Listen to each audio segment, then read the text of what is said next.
नमस्कार, स्वागत है आपका इंडिया वॉइस पर। मैं हूं आपके साथ विशाल मिश्रा। बुलेटिन की शुरुआत करते हैं। 7 जुलाई को प्रधानमंत्री नरेंद्र मोदी छत्तीसगढ़ के दौरे पर रहेंगे, जिसको देखते हुए बीजेपी कांग्रेस के बीच आरोप प्रत्यारोप का दौर लगातार जारी है। सत्ता पक्ष कांग्रेस पार्टी विपक्षी बीजेपी पार्टी पर भ्रष्टाचार का आरोप लगा रही है और 15 साल के शासनकाल को लेकर के घोटाले होने का गिनती भी गिना रही है। अब इस पर भारतीय जनता पार्टी ने कांग्रेस सरकार के कार्यकाल को घोटालों का बादशाह बताया है।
तो कांग्रेस पार्टी उनसे मांग करती है कि रमननाथ के 15 साल में जो लगभग 1 लाख करोड़ का घोटाला हुआ था, 34 से अधिक घोटालों की सूची आज हम आप सबके सामने प्रस्तुत कर रहे हैं। इसमें से 6 घोटाले ऐसे हैं जो सीधे सीधे मनी लॉन्ड्रिंग की श्रेणी में आते हैं।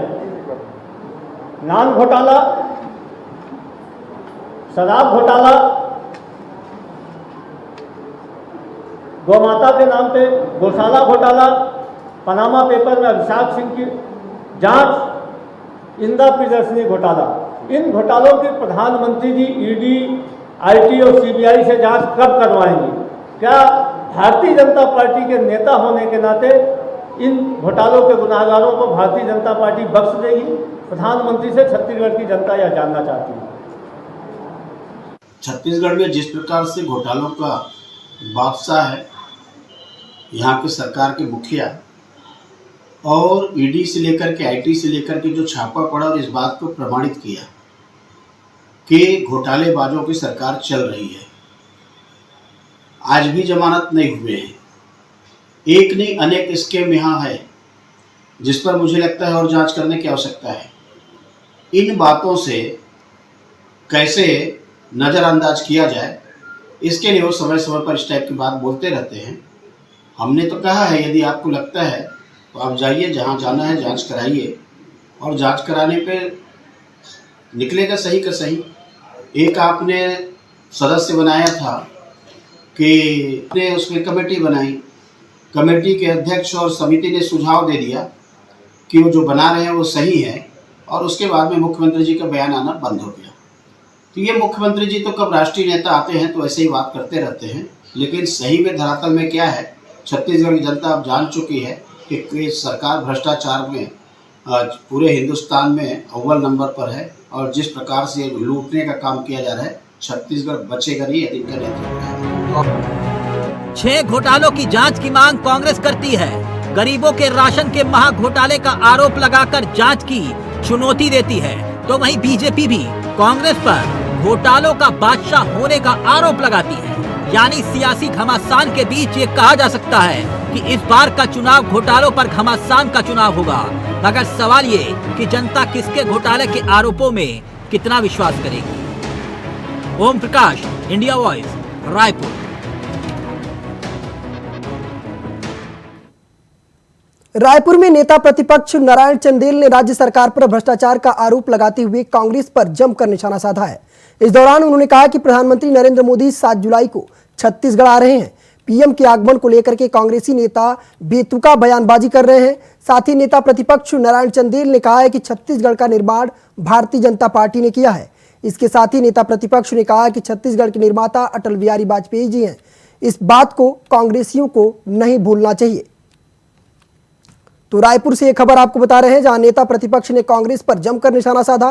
कांग्रेस नेता ने कहा है कि उन्होंने कहा बीजेपी नेता ने कांग्रेस नेता लगातार बेतुकी बयानबाजी कर रहे हैं, छत्तीसगढ़ का निर्माण बीजेपी ने ही किया है।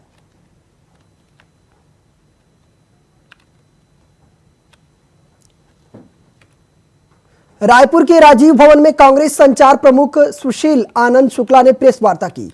इस दौरान कांग्रेस के कई प्रवक्ता भी मौजूद रहे। प्रेस वार्ता के दौरान कांग्रेस संचार प्रमुख सुशील आनंद शुक्ला ने बीजेपी शासनकाल में हुए घोटाले की जांच पीएम से करने की मांग की है, जिसमें उन्होंने कई घोटाले का जिक्र भी किया है। इसमें चिटफंड घोटाला, पानामा पेपर, इंदिरा प्रियदर्शनी बैंक घोटाला सहित अन्य मामले शामिल हैं। तो कांग्रेस संचार प्रमुख ने प्रेस वार्ता की। इस दौरान उन्होंने बीजेपी शासनकाल में हुए घोटाले की जांच पीएम से कराने की मांग की है।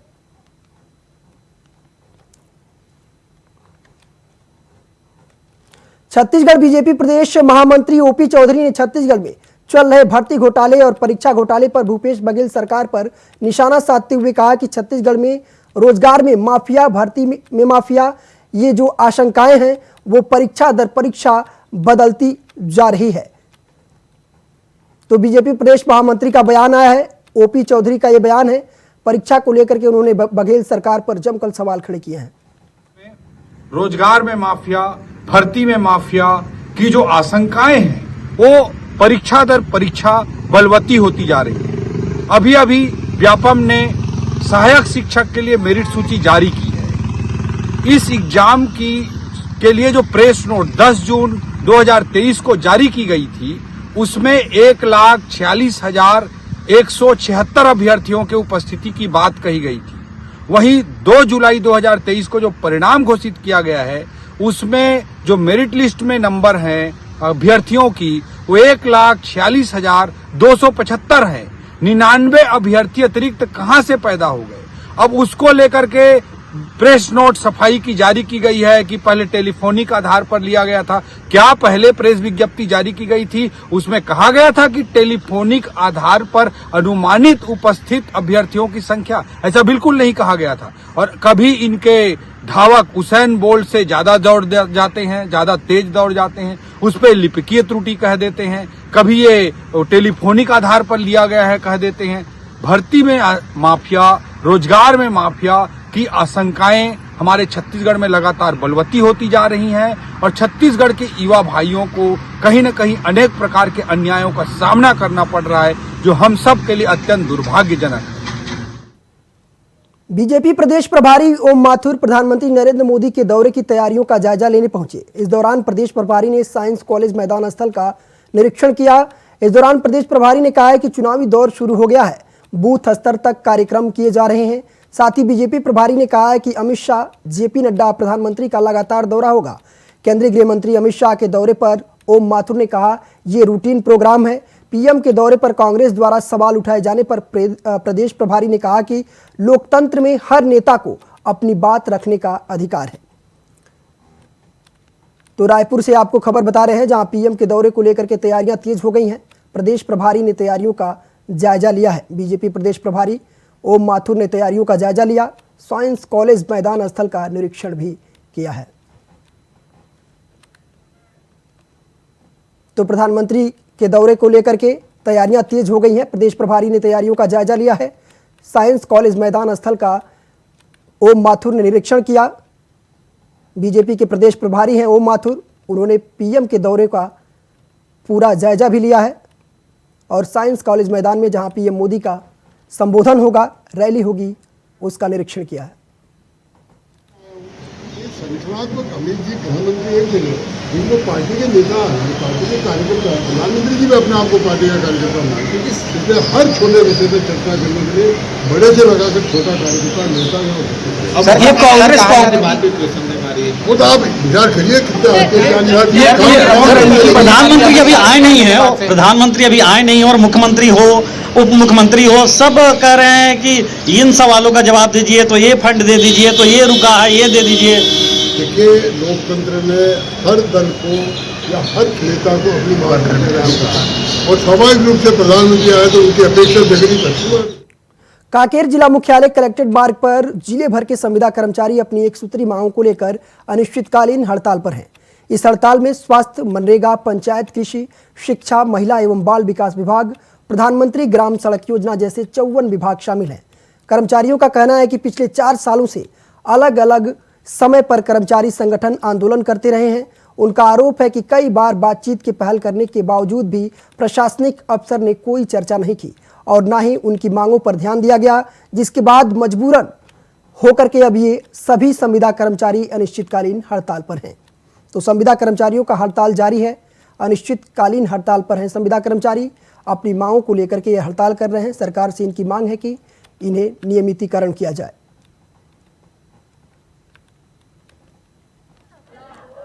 देखिए, आज आंदोलन का दूसरा दिन है। जैसे मैं आपको बता रहा हूँ, कल से हमारा आंदोलन चालू हुआ है। ये अनिश्चितकालीन आंदोलन है जो सभी विभाग के संविदा कर्मचारियों के बैनर तले हो रहा है। हमारा मांग तो प्रमुख एक ही है, नियमितीकरण। और नियमितीकरण ही एक ही मांग है, उसमें हमारा 62 साल का जॉब सिक्योरिटी भी है, लेकिन प्रमुख मांग हमारा नियमितीकरण है। अगर नियमितीकरण हो जाता है तो हमारी सभी मांगें पूरी हो जाएंगी। कितने डिपार्टमेंट के लोग जो है अभी आंदोलन में शामिल? यहाँ 54 विभाग हैं। 54 विभाग में सभी संविदा कर्मचारी जो संविदा में नियुक्त हुए हैं, पूरे 54 विभाग के कर्मचारी अधिकारी यहाँ पे शामिल हैं। देखो, का सामना तो बहुत करना पड़ता है क्योंकि हम सभी संविदा कर्मचारी हैं और नियमितीकरण का आज देख रहे हैं, क्योंकि भूपेश सरकार द्वारा हम लोग को ये वादा किया गया था कि आप लोग का नियमितीकरण किया जाएगा 10 दिन के अंदर, लेकिन अभी तक कुछ भी नहीं हुआ है। इसी वजह से हम लोग को हड़ताल का सहारा लेना पड़ रहा है।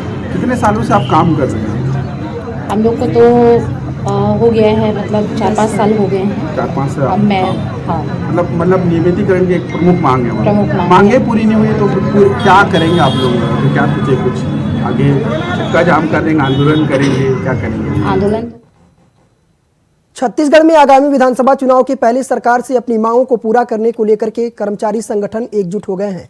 कुछ दिन पहले पटवारी संघ ने भी प्रदर्शन किया था और उन्हें सरकार से आश्वासन मिला। अब इस बार स्वास्थ्य कर्मचारी भी अपनी मांगों को लेकर के प्रदर्शन कर रहे हैं। बिलासपुर में छत्तीसगढ़ प्रदेश स्वास्थ्य कर्मचारी संघ के बैनर तले मंगलवार को नेहरू चौक में प्रदर्शन किया गया। इस दौरान कर्मचारियों ने प्रदेश सरकार के खिलाफ जमकर नारेबाजी भी की। संविदा कर्मचारियों ने सरकार से लगातार नियमितीकरण की मांग कर रहे हैं। तो संविदा कर्मचारियों का यह लगातार प्रदर्शन जारी है। अनिश्चितकालीन हड़ताल पर हैं संविदा कर्मचारी, सरकार से नियमितीकरण की लगातार मांग कर रहे हैं। कर्मचारियों ने सरकार के खिलाफ नारेबाजी भी की है। रायपुर में बीजेपी के बड़े सभाओं पर डिप्टी सीएम टीएस सिंहदेव का बड़ा बयान सामने आया है। उन्होंने बीजेपी पर आरोप लगाते हुए कहा है कि बीजेपी सरकार मंच का दुरुपयोग कर रही है। ये अनैतिक और अनुचित है। यह अनैतिक और अनुचित है। टीएस सिंहदेव ने ये बातें कही हैं। तो डिप्टी सीएम छत्तीसगढ़ के टीएस सिंहदेव ने बीजेपी पर बड़ा आरोप लगाया है। कहा है कि मंच का दुरुपयोग कर रही है बीजेपी।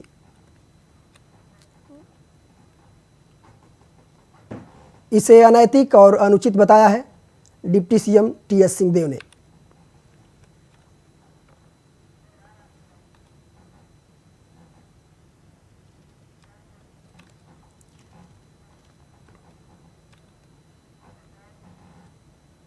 छत्तीसगढ़ विधानसभा चुनाव से पहले एक बार फिर कर्मचारियों ने नियमितीकरण की मांग को लेकर के आंदोलन शुरू कर दिया है। दंतेवाड़ा में स्वास्थ्य कर्मचारी संघ ने अनियमित कर्मचारियों को अपना समर्थन दिया है।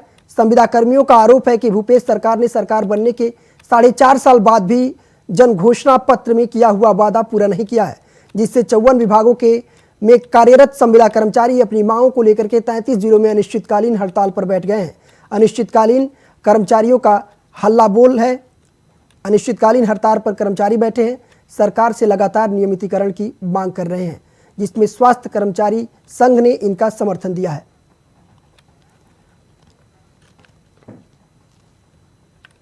तो 33 जिलों में अनिश्चितकालीन हड़ताल पर हैं संविदा कर्मचारी, जिनका स्वास्थ्य कर्मचारी संघ ने समर्थन भी किया है। हड़ताल पर बैठे हैं कर्मचारी, सरकार से नियमितीकरण की लगातार मांग कर रहे हैं।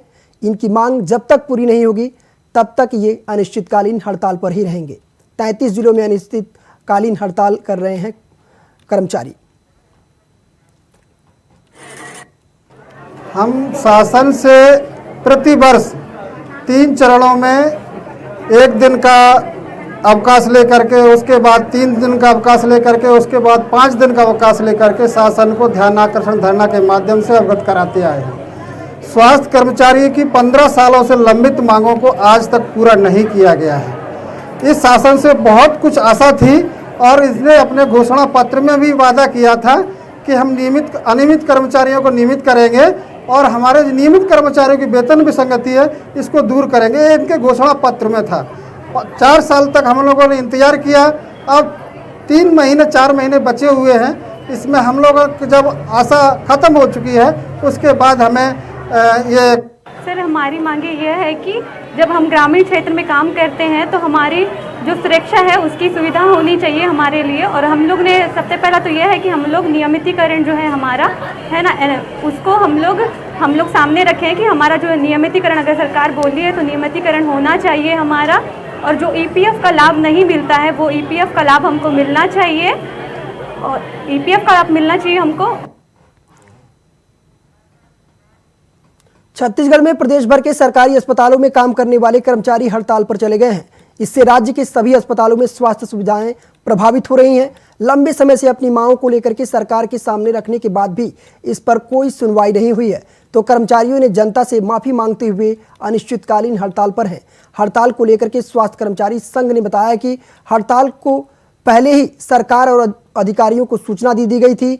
संघ ने इस दौरान अधिकारियों से अपनी मांगें भी रखी थी, लेकिन सहमति नहीं बनी और अनिश्चितकालीन हड़ताल पर जाने का फैसला कर लिया। तो स्वास्थ्य कर्मचारियों ने अनिश्चितकालीन हड़ताल कर दिया है, जिसके बाद स्वास्थ्य विभाग में भी अब लोग परेशान हैं।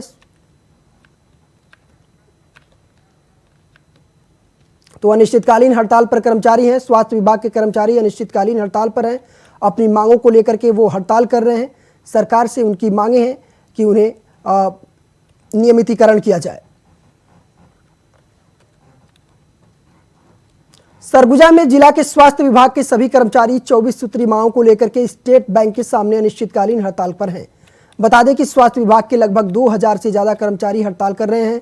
उनके प्रमुख मांग है कि अनियमित कर्मचारियों को नियमितीकरण किया जाए।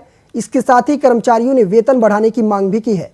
कर्मचारियों ने कहा है कि अगर उनकी मांगें नहीं पूरी होती हैं तो वे अनिश्चितकालीन हड़ताल पर रहेंगे। तो स्वास्थ्य विभाग के कर्मचारी हड़ताल पर हैं, अनिश्चितकालीन हड़ताल पर कर्मचारी हैं। सरकार से मांग है कि उनका नियमितीकरण किया जाए। सरकार के खिलाफ वो लगातार नारेबाजी भी कर रहे हैं और मांग कर रहे हैं कि जो भी कर्मचारी हैं उनको नियमितीकरण किया जाए।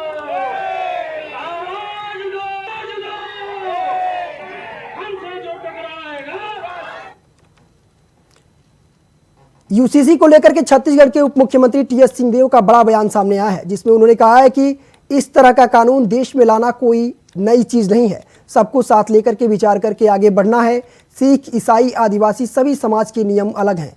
मुस्लिम समाज के नाम पर ध्रुवीकरण का प्रयास यूसीसी के जरिए किया जा रहा है। वोट बंटवा कर चुनाव जीतने की कोशिश की जा रही है। साथ ही कहा कि कर्नाटक चुनाव के परिणाम के बाद मतदाता जागरूक हैं, वहां हनुमान जी भी प्रकट हुए। तो यूसीसी राज्य के चुनाव में कोई मुद्दा नहीं है, ये टीएस सिंहदेव का बड़ा बयान है।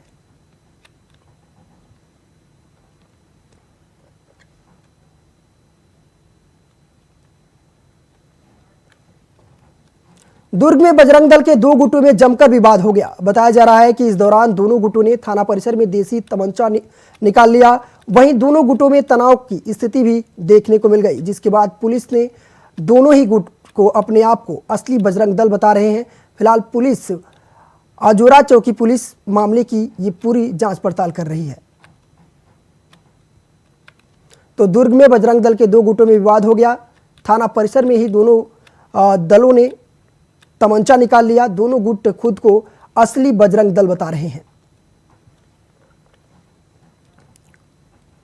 दुर्ग से कोटनी एनिकेट के रास्ते नकपुरा लौट रहा युवक बाइक सहित नदी में जा गिरा। नदी में गिरते ही युवक गहरे पानी में जा डूबा। मौके पर पहुंचे गोताखोरों ने काफी मशक्कत की, लेकिन युवक की खोजबीन नहीं कर पाए। लेकिन युवक का कोई पता नहीं लग पाया, जिसके बाद अब पुलिस भी इस मामले की जांच कर रही है। तो दुर्ग से आपको खबर बता रहे हैं, जहां नदी में बहा युवक उफनती नदी को पार कर रहा था, बाइक समेत ही नदी में जा गिरा। गोताखोरों ने बहुत कोशिश की खोजने की, लेकिन कोई पता नहीं लग पाया। फिलहाल पुलिस इस मामले की जांच कर रही है। तो दुर्ग से आपको खबर बता रहे हैं, जहां नदी में युवक बह गया। उफनती नदी में बाइक से जा रहा था और तभी नदी में वो बह गया, जिसके बाद गोताखोरों ने काफ़ी मशक्कत की खोजबीन करने की, लेकिन युवक नहीं मिला। फिलहाल इस मामले की पुलिस अब जांच कर रही है।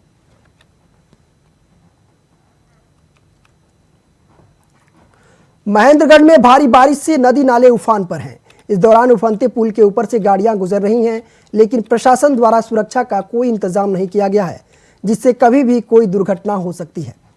तो उफनते पुल के ऊपर से लगातार गाड़ियां गुजर रही हैं, सुरक्षा का कोई इंतजाम प्रशासन द्वारा नहीं किया गया है, कभी भी कोई बड़ी दुर्घटना हो सकती है। तो ये मनेंद्रगढ़ से आपको खबर बता रहे हैं, जहां उफनते पुल के ऊपर से गाड़ियां गुजर रही हैं, जिसको लेकर के वहां किसी भी प्रकार का प्रशासन द्वारा सुरक्षा नहीं किया गया है, कभी भी बड़ी दुर्घटना इसको लेकर हो सकती है।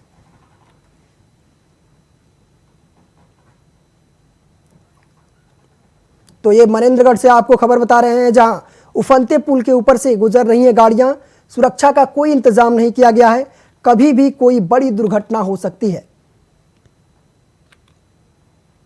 तो सुरक्षा का कोई इंतजाम नहीं किया गया है मनेंद्रगढ़ पुल पर, जिसको लेकर के उफनते पुल के ऊपर से गुजर रही हैं गाड़ियां। छत्तीसगढ़ के कांकेर जिले के नक्सल प्रभावित कोचली बेड़ा क्षेत्र के जामुड़ा गांव में 26 जून को जंगल में मिले ग्रामीण के शव मामले में नक्सलियों ने बैनर लगाकर बयान जारी किया है। नक्सलियों द्वारा लगाए बैनर में ग्रामीण की हत्या करने की बात स्वीकार करते हुए हत्या की जिम्मेदारी भी ली है। क्षेत्र में बड़ी संख्या में बैनर पोस्टर लगाए गए हैं। बता दें कि 26 जून की सुबह जुंगड़ा निवासी 33 वर्षीय सनपु का गोटा का शव जंगल में बरामद हुआ था। नक्सलियों ने मृतक पर पुलिस की मुखबिरी करने पर हत्या की बात कही है। तो नक्सलियों ने बैनर लगा करके हत्या का खुलासा किया है। उन्होंने खुद स्वीकार किया है कि उन्होंने ही इस हत्या को अंजाम दिया है। 26 जून को नक्सलियों ने युवक की हत्या की थी। पुलिस इस पूरे मामले की जांच पड़ताल कर रही है। मृतक युवक पर मुखबिरी का आरोप लगाया है नक्सलियों ने। तो मृतक युवक पर मुखबिरी का आरोप लगा करके नक्सलियों ने उसकी हत्या की। 26 जून को नक्सलियों ने युवक की हत्या की थी, जिसका अब पुलिस पूरे इस मामले की जांच कर रही है। नक्सलियों ने बैनर पोस्टर लगा करके जिसका खुलासा किया है कि उन्होंने ही इस हत्या को अंजाम दिया है। फिलहाल इस बुलेटिन में सिर्फ इतना ही। देश और दुनिया की तमाम बड़ी खबरों के लिए देखते रहिए इंडिया वॉइस।